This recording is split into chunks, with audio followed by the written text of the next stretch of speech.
Now, can you raise your vibration with food? And the answer is, of course you can. Now, is chicken that you eat, is that living or dead? Dead. Is the shrimp that you eat living or dead? Dead. Is the apple that you eat living or dead? It's living. The pear, the strawberry, the blueberry, the watermelon, the cantaloupe. So, what is going to raise your vibration? Living foods or dead foods? Oranges, apples, pears, bananas, watermelon, grapefruits, you name it, those are all alive.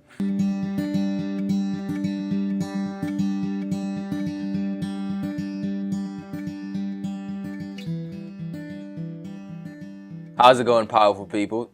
Thank you for tuning in to another episode of the Unlimited Power Show. My name is Edward Giles, and it's my pleasure to share another moment with you throughout this holistic experience and reintroduce you to my mentor, my teacher, Dr. Xavier. Love, how you doing?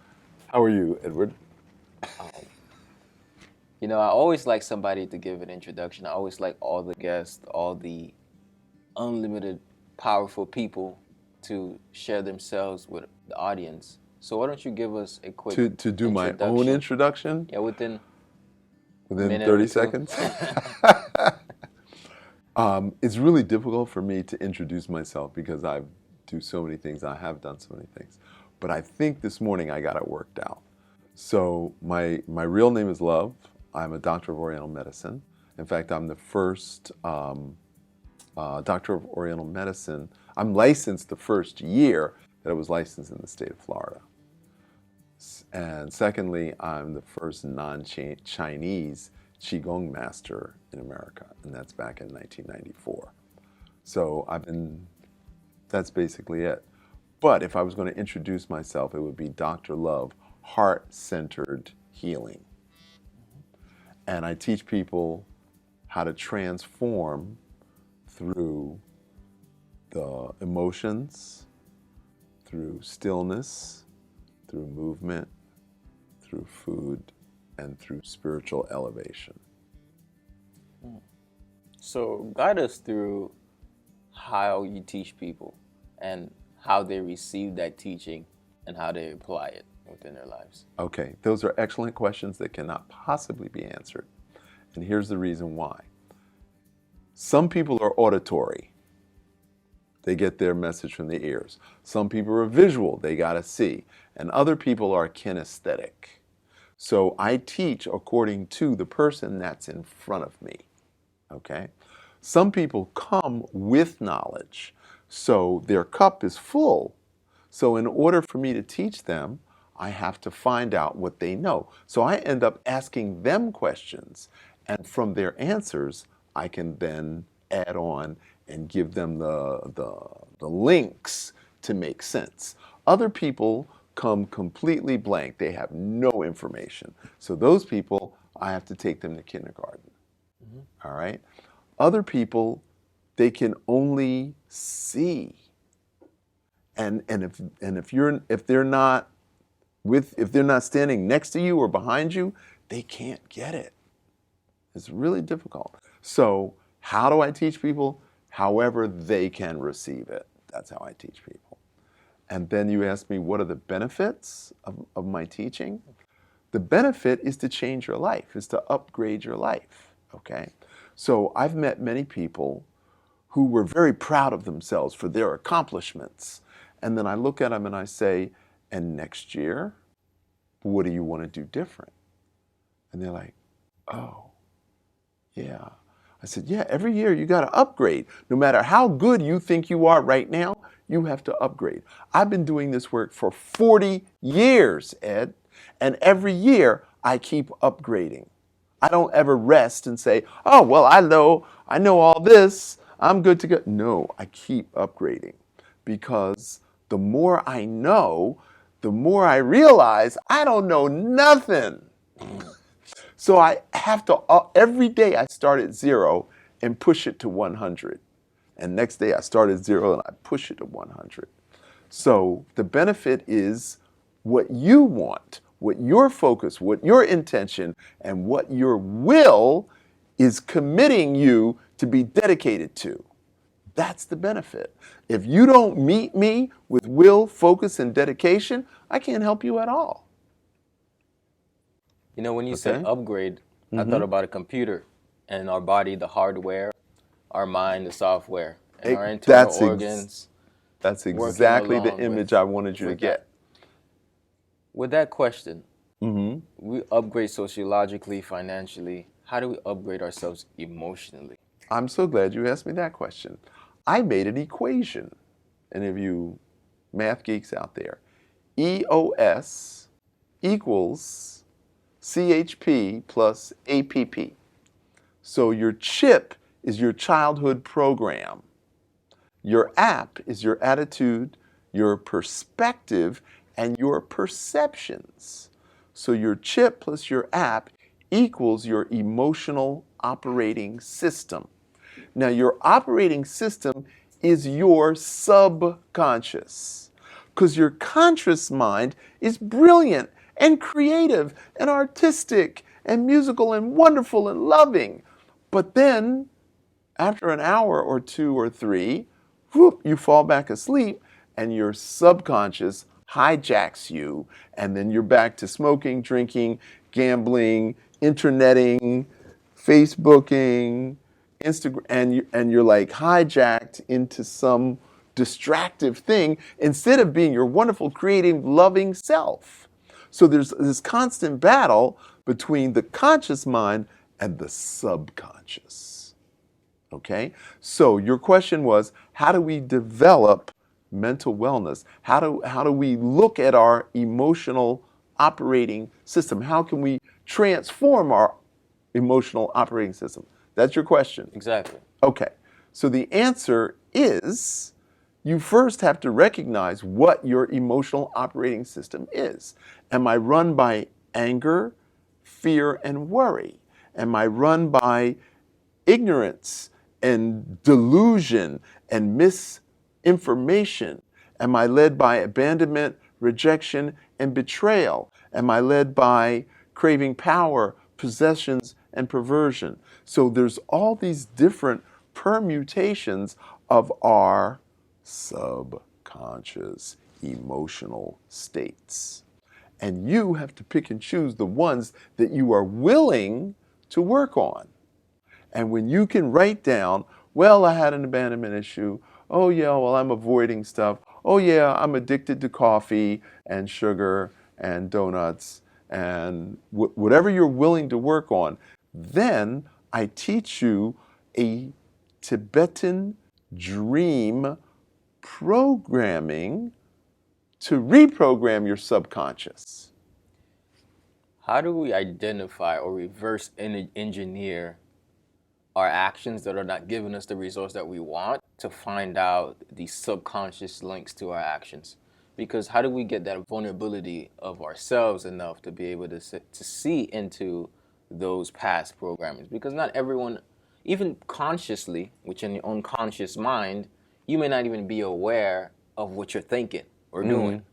That is correct. So how can you possibly even know what's going on subconsciously if you have not even been aware? So there's three areas that you need to look at.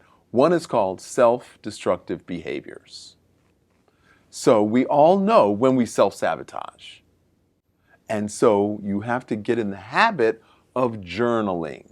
So you have to have a little booklet and a pen by the side of the bed, in the bathroom, in the kitchen table, wherever your comfy chair is. And whenever that boop, you write it down. Okay?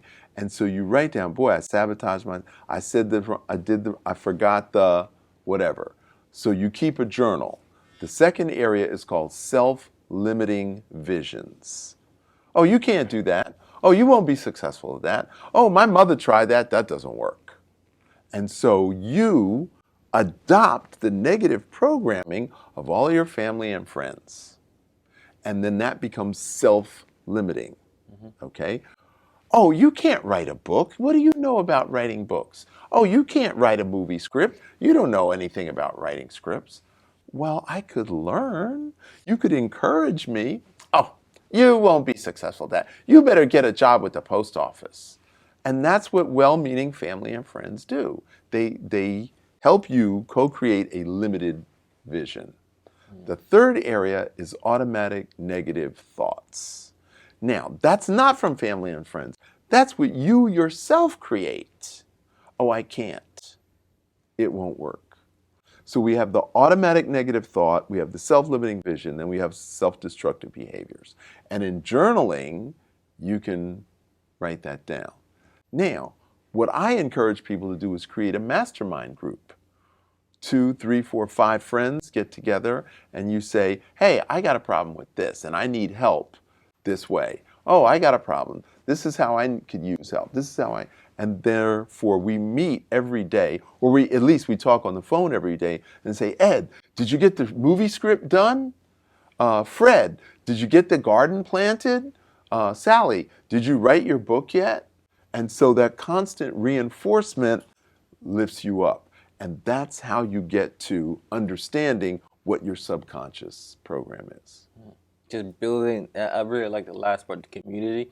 The 12-step program, which is a famous program to help people get out of, addictive behaviors. Mm-hmm. One of them is self-image, with a pillar of it. Another pillar of it is having that faith. But the most important pillar is the community support. And one thing that I found is that when I started hanging around with you and the people I met and the things we talked about was all around the entire holistic healing, and it empowered me to keep thinking about that. So that kind of, I really need to take this seriously. Mm-hmm. So I really like the idea of building that community, or at least finding a community around that. Okay, so in order to create that community, all you need to do is find one health conscious friend and then start communicating with him or her and say, have you read this book on water?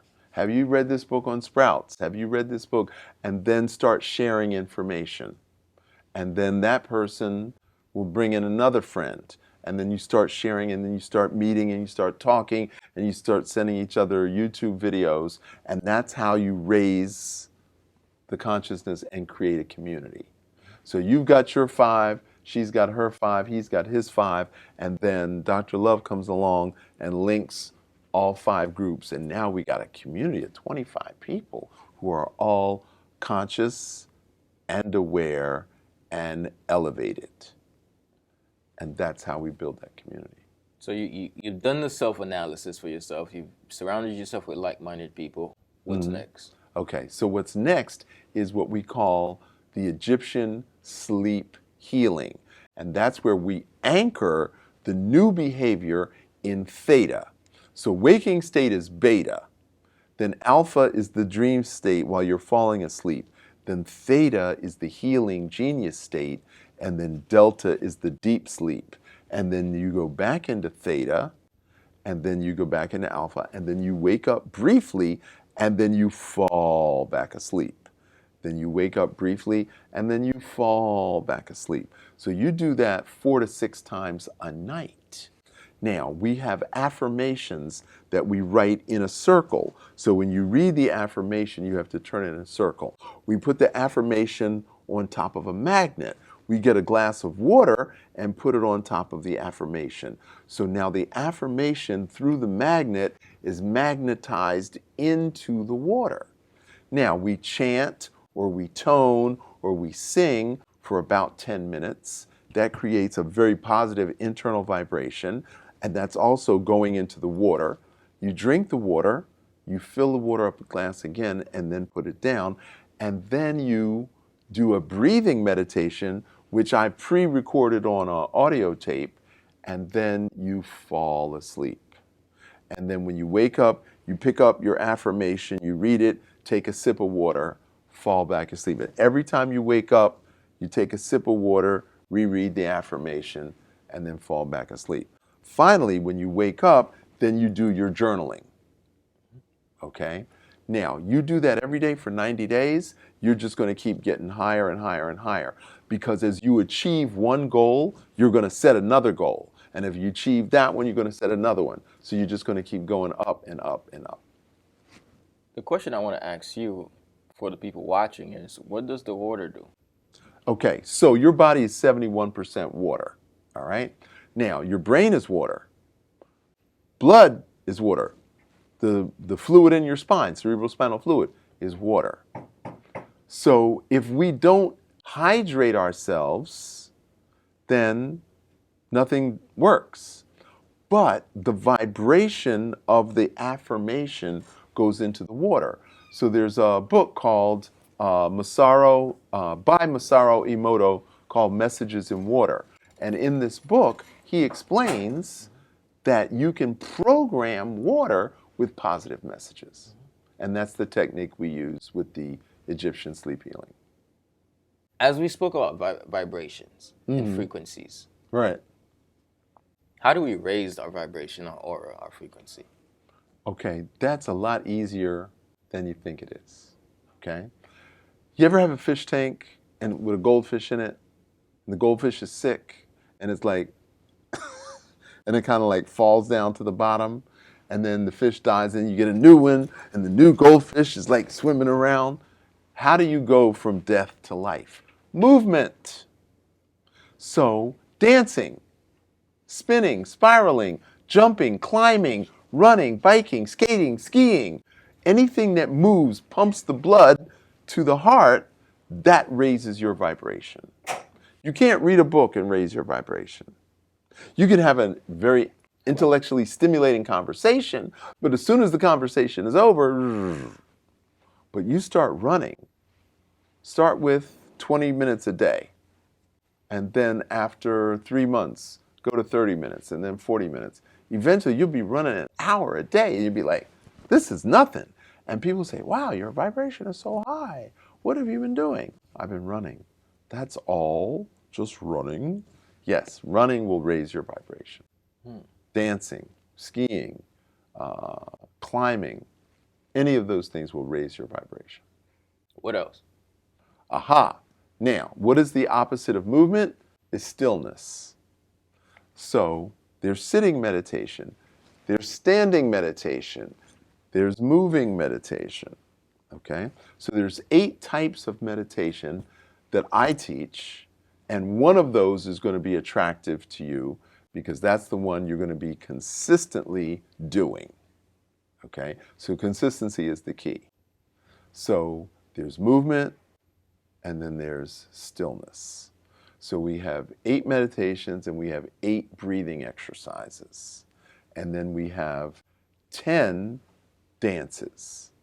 The first 5 are emotional release dances. So we release anger, we release fear, we release worry, we release sadness, and we release grief. Sorrow, sadness, and grief. So those are 5 dances that I teach. And so they're done with music, and everybody loves them. Okay? Yeah, I love them. And then there's one where we call bear comb silk, and then we have one called steel Buddha belly, and then we have one called the earth circle, and then we have another one called swing arms, and then the last one, you got to come to class to learn that one. So 2 ways to raise our vibration: move and don't move. Right. I like that. How about the food? Oh, now, can you raise your vibration with food? And the answer is, of course you can. Now, is chicken that you eat, is that living or dead? Dead. Is the shrimp that you eat living or dead? Dead. Is the apple that you eat living or dead? It's living. The pear, the strawberry, the blueberry, the watermelon, the cantaloupe. So, what is going to raise your vibration? Living foods or dead foods? Living food. Oh, living. Okay, I just needed to hear you say that. All right. So the issue is if living foods raise your vibration, which is kind of a no-brainer if you think about it for 30 seconds, why aren't we eating more living foods? Why aren't people eating more living foods? Programs. Programming, subconscious programming. Right? Yeah, it is. So, Oranges, apples, pears, bananas, watermelon, grapefruits, oranges, you name it, those are all alive. Okay?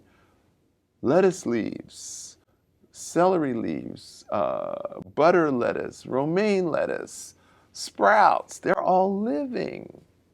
Of course that raised your vibration. Okay? Roasted salted nuts, dead. So roasted salted nuts are dead. They're dead. Raw so- cashews are alive. Because anything that's raw, you can sprout it. If it can sprout, it's alive. If it doesn't sprout, it's dead. Okay? I can take mung bean sprouts and I could take mung beans, dried hard beans, soak them in water for 24 hours, and then boop, they got little tails. So anything you could detach from the source that can become a source is alive. You said it. I listened to Sadhguru, and one thing he said that was really cool. He said, when you eat the food, you become the food. So if you're eating dead foods, are you becoming dead or are you dying? Why would you eat a cemetery? Your stomach is, if you're eating dead animals, your stomach is a cemetery. You know? So you're what's the guy what do you call the person who burns when you pass away? It's called the pyre. The pyre? Right. So we got to eat living foods. Gotta eat living foods, yeah. So when I think about living, aliveness, a sense of enthusiasm, which I can use more enthusiasm right now. Right. How do we make that transition from living a drowsy life, going through Monday, Sunday, oh Lord, another day, to I get an opportunity to live again? How do we uplift ourselves, our spirits and our souls? So I have a friend, unfortunately she's passed, but she said to me, program your fun first. So every time she called me, she said, how are you doing? Oh, I got to do this, and I got to do this, and I got to do this. And she said, you sound really boring, Dr. Love. Every time I tell you, like, you got to do, got to do, got to do, when do you ever get a chance to be? I was like, oh, yeah, right, be. She says, what's the most fun you have? I said, well, when I go to the beach to do Qigong. And she said, when do you do that? I said, 3 times a week. She said, you think you could go every day? I was like, oh, really? Every day? She said, you think you could go twice a day? I said, oh, no, I can't do that. I have things to do. And she's like, come on, Dr. Love. You could go to the beach twice a week. And then so immediately I went into my negative mindset about why I couldn't. And I gave every excuse. And she said, I'm not listening to you. You program your fun first, every day, twice a day, and I guarantee you'll be more productive in you think you have less hours. And she was right. And from that point forward, that was in 2004 when she told me that. And from that point forward, I started programming my fun first. What is fun? Whatever brings you joy. What is joy? Oh, whatever lightens your heart. This is an interesting statement that you said, that if you're not physically well, you're mentally ill. Okay. Explain that.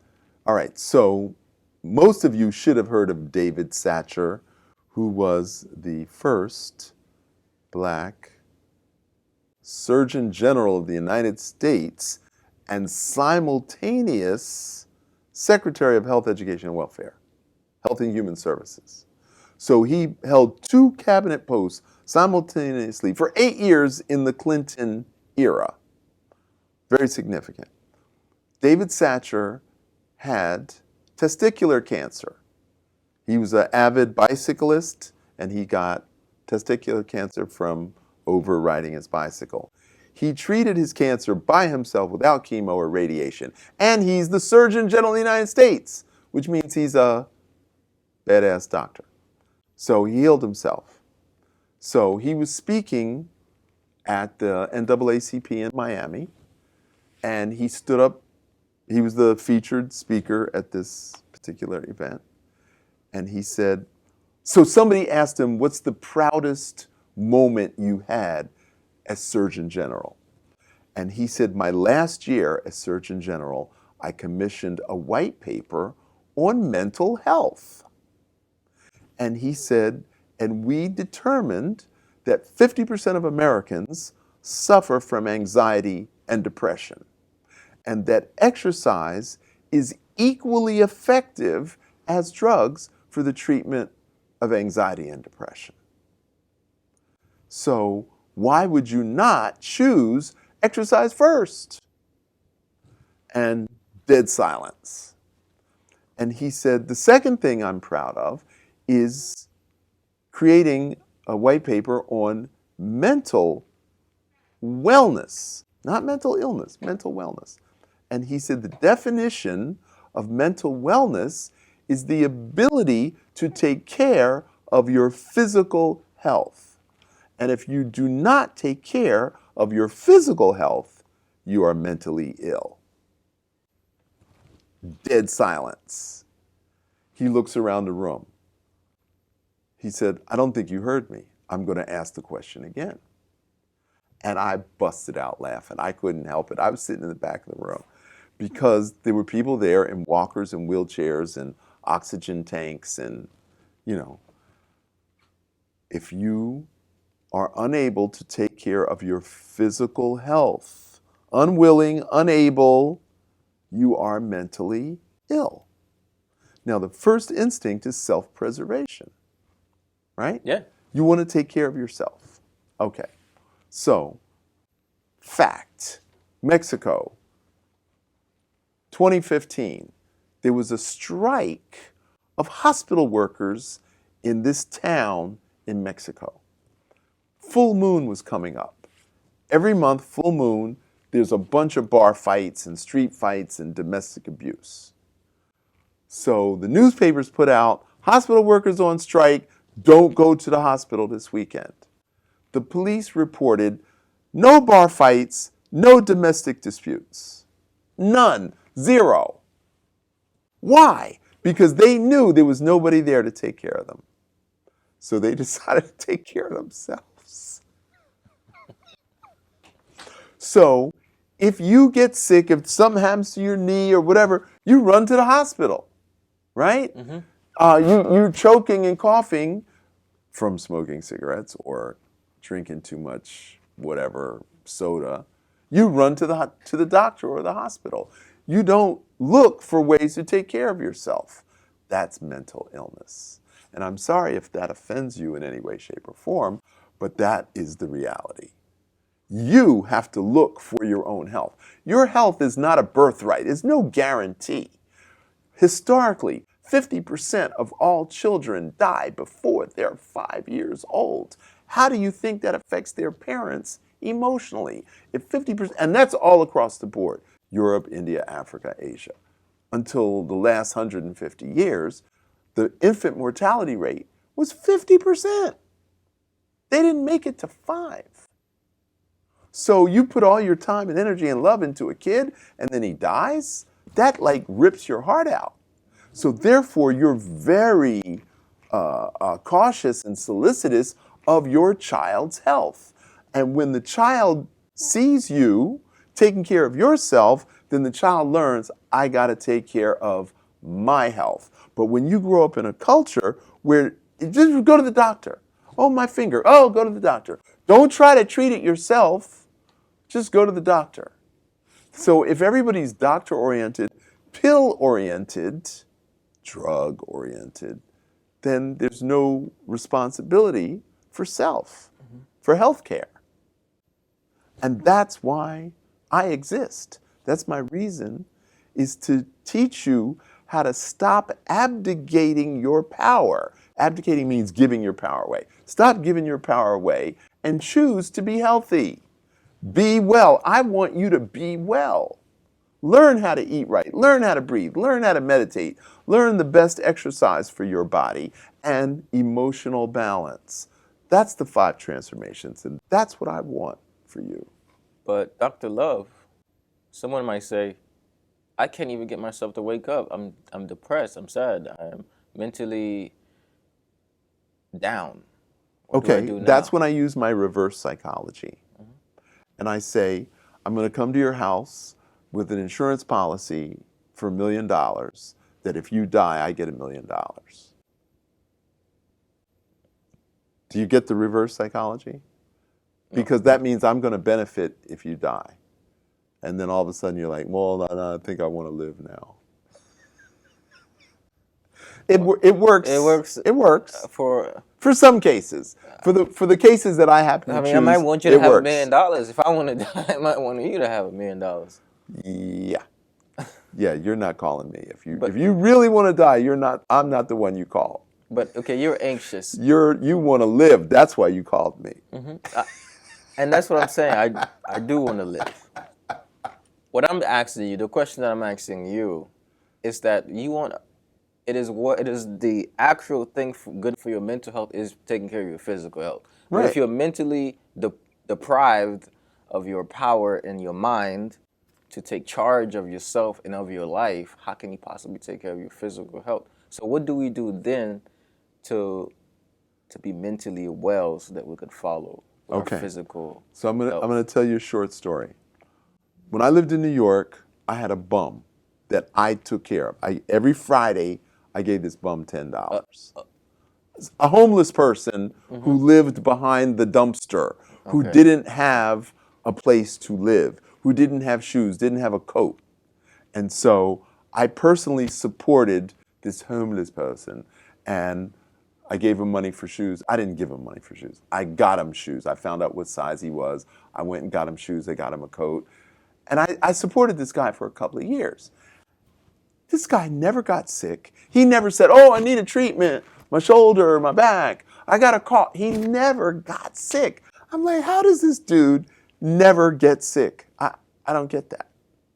And there's other people who live in high-rise mansions with servants and every week they're sick.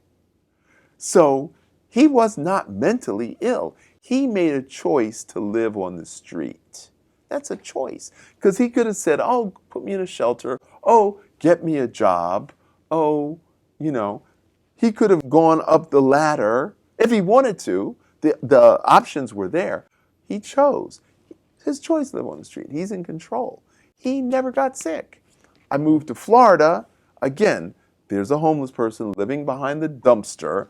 So I hire him to paint my office. He puts out my trash. He mops the floor. I basically employ this bum. I invite him over to my house for Thanksgiving. I take care of this guy. He never once said, can I get a massage? He never once said, oh yeah, my neck hurts or my hand is swollen. Never once.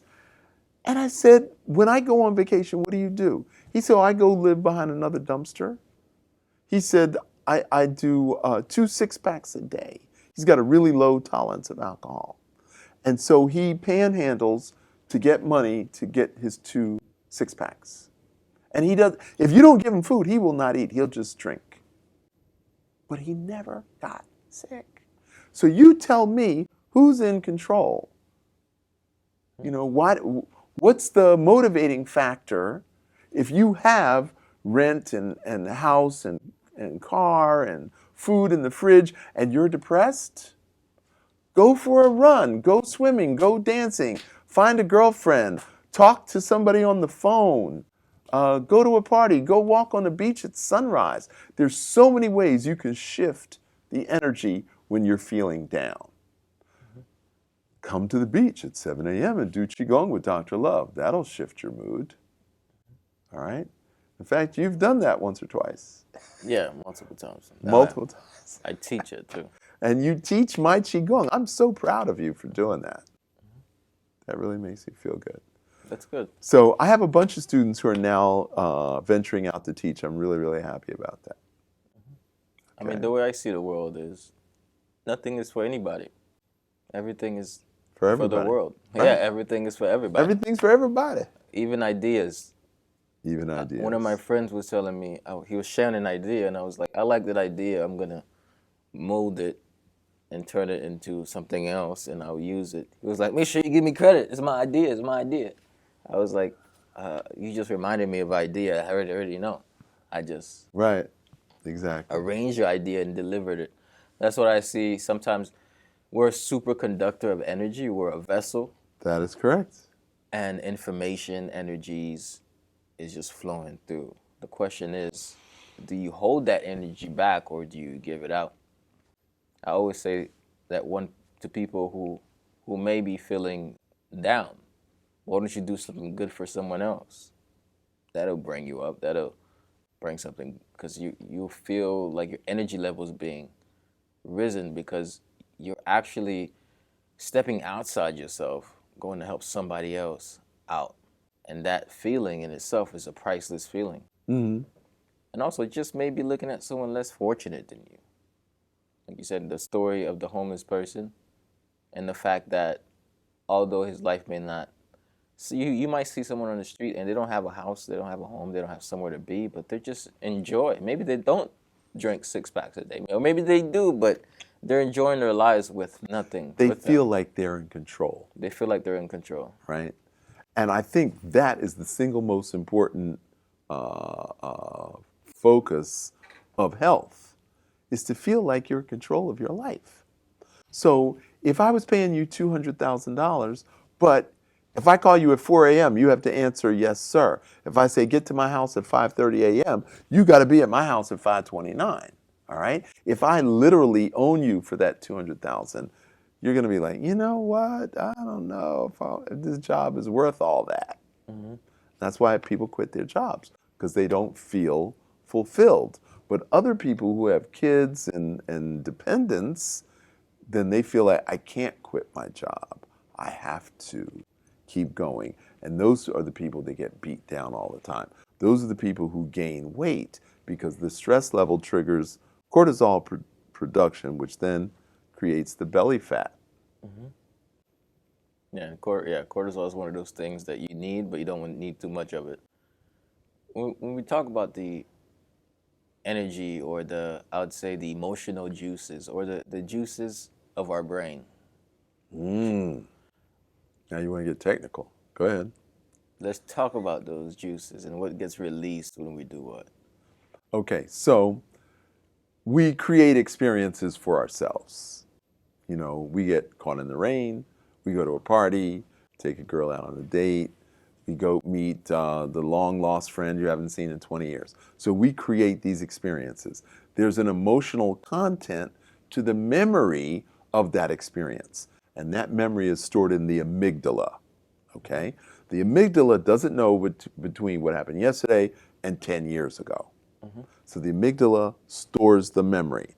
Then the hippocampus is the part that analyzes the memory and sends a message to the neocortex and says, what should I do? Should I punch him in the mouth, or should I just walk away and ignore him? Okay? So the hippocampus then makes that decision, and then that sends the message to the hypothalamus. And then the hypothalamus says, run, run. Or it says, you know what? Pick up that rolled up newspaper, smack him in the face. So the hypothalamus carries out the decision that the hippocampus made based upon the emotional content in the amygdala. And the frontal lobe decides what you want to do. Well, the neocortex is the frontal lobe. Yeah, the neocortex, if you're aware enough. No, okay. So there's something called the amygdala hijack. So let's say I had a previous beef with you, and then I see you, and then you start in on me about something completely different, but I'm still mad about the first thing. And you're like, hey, you're not paying attention. What are you going to do? And you start verbally aggressive towards me. But my amygdala is still back at the first conflict. So now my amygdala is going to hijack my experience, and then I'm just going to, boom, punch you right in the mouth. So we had a situation today. It was hysterical. I'm not going to repeat that situation. But we had a situation today where a student had been verbally taunted by a city worker. And it bothered him so much that he went and attacked the city worker and almost got himself arrested. That's an amygdala hijack. Okay? Does the same thing happen to us and how we relate? Like, it's not just in a circumstance where you're going to decide to fight someone or anything. It's just also could be the way we respond to things. Right. So your mother could say, oh, when are you going to get a haircut? And you just got your haircut yesterday.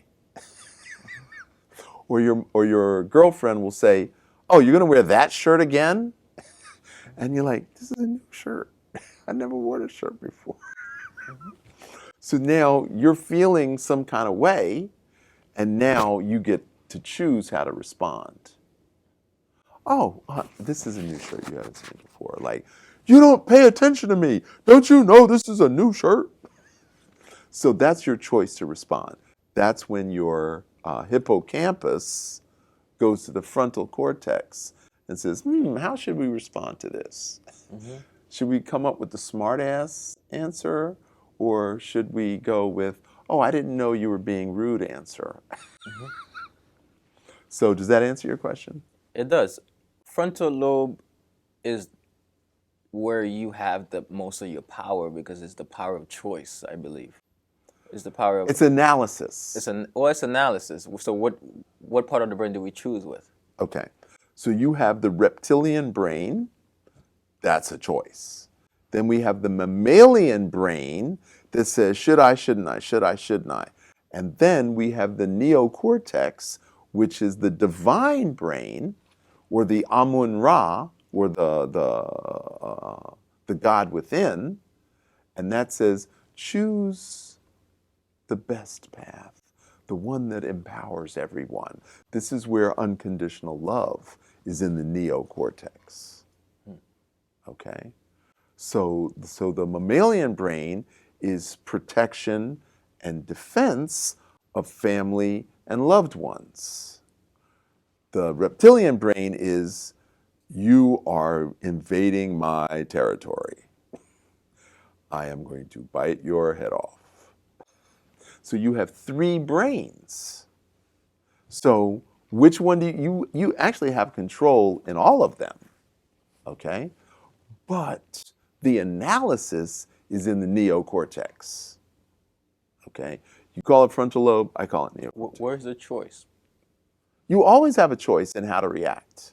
How do we build the awareness to make the best choices? Meditation.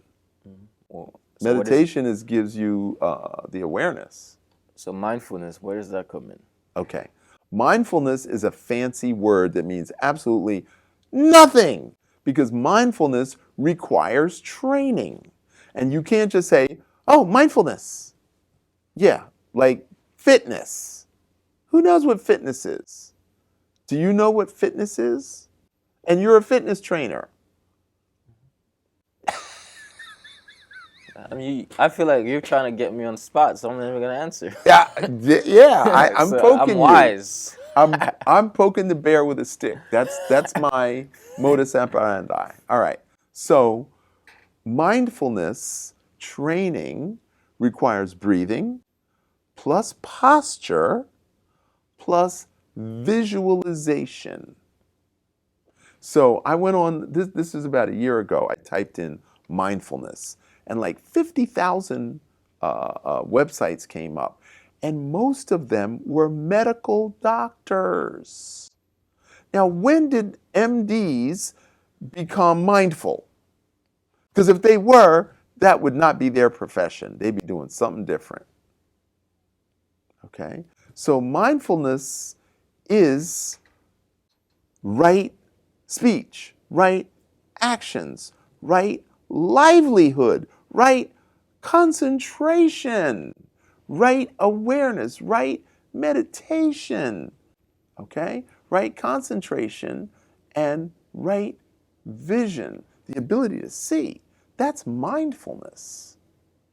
Whoa.